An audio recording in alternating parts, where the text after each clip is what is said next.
Assalamualaikum, salam sejahtera. Saya Syira Awang Mansur dan anda sedang menonton Koresponden TVS seperti biasa bersama dengan koresponden dari Jakarta, Indonesia dan Singapura untuk perkongsian hari ini di Jakarta bersama Encik Iswandi. Sihat Encik Iswandi? Sihat, Alhamdulillah Syara.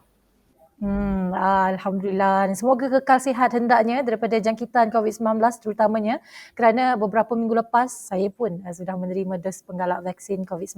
Alhamdulillah. Jadi berkaitan dengan dos penggalak Encik Swandi, di Indonesia seperti negara-negara lain di seluruh dunia juga telah melaksanakan program dos ketiga ataupun penggalak ke atas rakyatnya bermula 12 Januari. Ada laporan yang lebih terperinci daripada Encik Swandi? Silakan.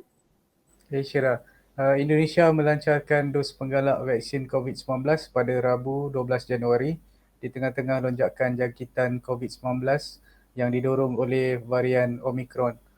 Kumpulan warga emas dan berisiko menerima suntikan kedua sekurang-kurangnya 6 bulan lalu layak menerima suntikan. Kementerian Kesihatan Indonesia menganggarkan lebih 21 juta orang di negara ini layak untuk program itu. Syira.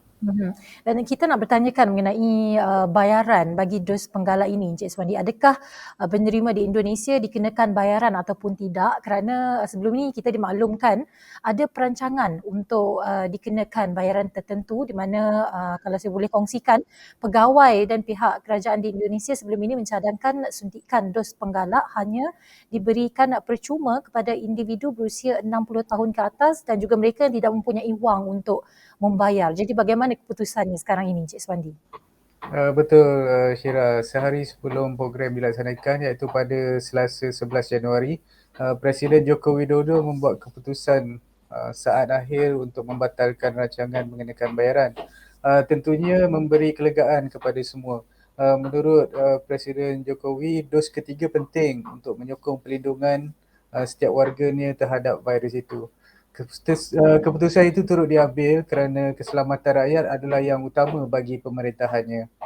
Meskipun telah mendapat dos penggalak, Presiden Jokowi menggesa orang ramai untuk terus mematuhi protokol kesihatan kerana baginya vaksinasi dan disiplin adalah kunci dalam memerangi pandemik. Syira. Kunci dalam memerangi pandemik itu yang kita perlu Encik Swandi. Mungkin bagaimana reaksi orang ramai terhadap program dos ketiga ataupun penggalak ni? Berdasarkan pemerhatian pada hari pertama itu, individu yang layak datang dan beratur beramai-ramai. Contohnya di pusat-pusat kesihatan daerah.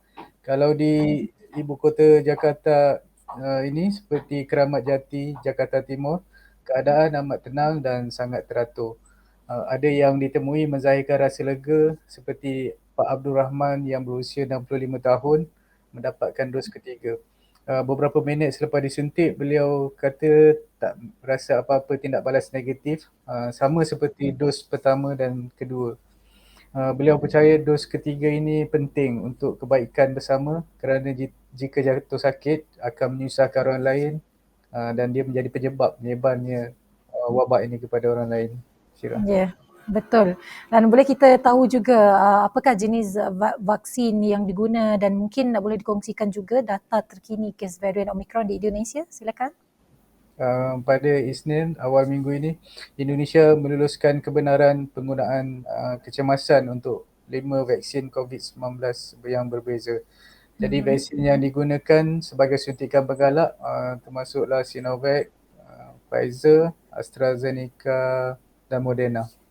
Seperti yang kita ketahui, varian Omicron yang sangat mudah berjangkit telah pertama dikesan di Afrika Selatan pada November tahun lepas. Di Indonesia, ia dikesan pada 16 Disember 2021. Manakala kes pertama jangkitan tempatan ditemui pada seorang lelaki berusia 37 tahun dari Bandar Medan pada 8 Disember.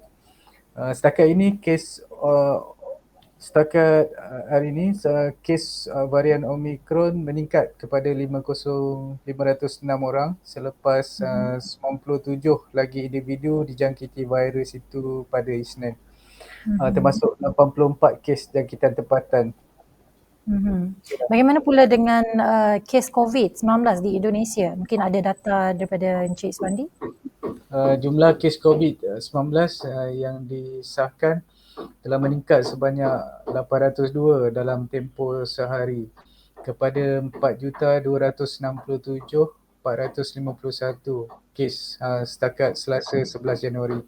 Jumlah kematian meningkat sebanyak 8 kepada 144,144 orang dan jumlah pesakit yang pulih meningkat sebanyak 446 kepada 4,116,648.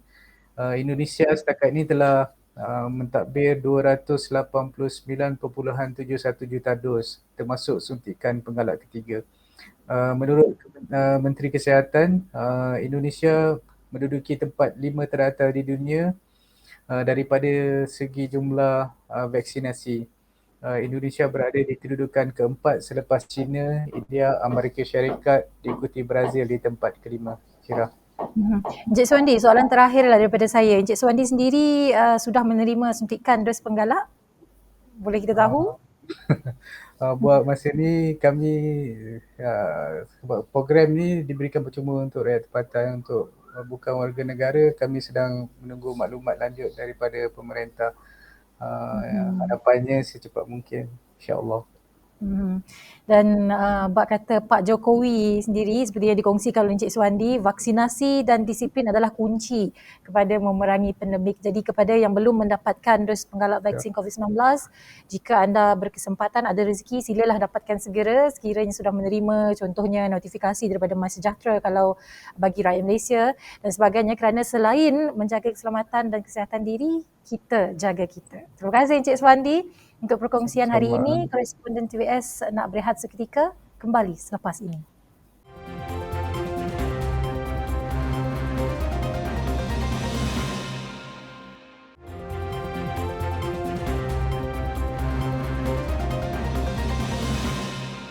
Bertemu kembali dalam Koresponden TVS. Seterusnya, untuk koresponden kita di Singapura, perkongsian minggu ini adalah berkaitan komitmen Persatuan Ulama dan Guru-Guru Agama Islam di Singapura ataupun lebih dikenali sebagai PERGAS berhubung isu LGBT ataupun lesbian, gay, bisexual dan transgender di Singapura. Dan sedikit perkongsianlah mengenai PERGAS sebelum kita bersama dengan Puan Masita. Ia telah menggariskan pelan bertindak dan pelan strategik dan merupakan yang paling komprehensif lah pernah dilakukan dan didedahkan sejauh ini. Laporan terperinci bersama Puan Masita Ahmad. Silakan Puan. Ya, terima kasih Syira. PERGAS menegaskan LGBT akan menjadi salah satu daripada isu-isu yang mahu didekatinya tahun ini. Pelan bertindak dan komitmen yang dilakukan badan itu untuk tahun 2022 adalah bagi membantu masyarakat Islam Singapura menghadapi dan menangani isu LGBT di Republik ini. PERGAS mengumumkannya secara komprehensif menerusi laman media sosialnya di Facebook dan Instagram. Catatan persatuan itu berjudul Garis Masa menangani dan menguruskan isu LGBT di Singapura. Menurut PERGAS, pelan strategiknya termasuk merancang, mengarahkan dan menawarkan panduan keagamaan bagi menangani isu-isu semasa. Antara isu-isu yang menjadi keprihatinan adalah trend-trend budaya berkait dengan pergerakan LGBT dan bagaimana cara terbaik untuk menanganinya di kalangan keluarga-keluarga Muslim di Singapura. Persatuan itu juga berharap bahawa pelan itu akan membantu dan membimbing masyarakat Islam Singapura dalam menghadapi dan menangani cabaran itu secara bersama. InsyaAllah. Dan boleh Puan kongsikan apa pelan bertindak dan komitmen PERGAS ini Puan? Ya Syira, pelan bertindak dan komitmen PERGAS bagi tahun ini dibahagikan kepada dua, iaitu penyediaan panduan keagamaan dan komprehensif dan penyebaran dan pendidikan. Di bawah penyediaan panduan keagamaan komprehensif, program membuktikan 4 pelan tindakan dan komitmen bagi isu LGBT. Antaranya mengadakan dialog dengan masyarakat LGBT yang beragama Islam dan mengadakan pertemuan dan perbincangan dengan para pemegang taruh seperti institusi keagamaan, institusi pendidikan Islam dan badan sosial. Manakala di bawah pelan penyebaran dan pendidikan pula, 4 tindakan dan komitmen turut disenaraikan. Antaranya mewujudkan pelan komunikasi untuk menangani isu-isu LGBT di pelbagai peringkat dan membina kepakaran menerusi kaunseling dan pendekatan terbaik dalam membantu masyarakat LGBT dan keluarga mereka. Dan kalau sebelum ini bagaimana pendekatan ataupun pendirian PERGAS terhadap isu LGBT ini? Mungkin boleh dikongsikan. Ya Syira, bagi 2021, Pergas sudah pun mengadakan 2 sesi perbincangan kumpulan fokus dengan masyarakat LGBT beragama Islam serta aktivis yang bekerja rapat dengan mereka. Selain itu juga Pergas sudah pun melakukan satu dialog tertutup dengan masyarakat LGBT Muslim. Pada tahun lepas juga, Pergas turut mengumpulkan pakar-pakar dalam pelbagai bidang termasuk asatizah, karyawan, ahli akademik dan para pengkaji dalam satu persidangan dipanggil Muktamar Ulama. Perbincangan yang diadakan bertujuan mencari sarana-sarana lanjut sambil mengambil kira satu kajian mengenai trend-trend budaya, sokongan dan penerimaan LGBT yang dikeluarkan Institut Kajian Dasar atau IPS, bahan-bahan dari perbincangan meja bulat serta dapatan lain daripada sesi-sesi perbincangan kumpulan fokus dengan masyarakat LGBT ini. Juga suka saya kongsikan pada 2014 Pergas pernah mengeluarkan panduan agama mengenai penyertaan Muslim dalam acara-acara yang menggalakkan perbuatan tidak bermoral. Juga pada 2018 Pergas mengeluarkan kenyataan media untuk menegaskan bahawa ia tidak menyokong sama sekali usul pemansuhan Seksyen 377A Akta Kanun Keseksaan. Semasa penolakan pemansuhan akta tersebut, Pergas menegaskan pendirian itu diambil bukan sahaja berdasarkan pandangan agama tetapi juga atas dasar keprihatinan moral dan sosial. Di bawah Seksyen 377A, seorang lelaki yang didapati melakukan hubungan seks bebas dengan lelaki lain boleh dipenjarakan sehingga 2 tahun. Ya, baik. Terima kasih Puan Masita untuk perkongsian hari ini mengenai komitmen Persatuan Ulama dan Guru-Guru Agama Islam Singapura ataupun lebih dikenali sebagai Pergas berhubung isu LGBT, lesbian, gay, bisexual dan transgender di Singapura. Banyak ilmu yang kita peroleh, Alhamdulillah. Dan dengan itu, perkongsian koresponden TVS untuk minggu ini berakhir di sini dahulu. Jumpa lagi di episod akan datang. Saya Syira Abang Mansur, jaga diri Malaysia.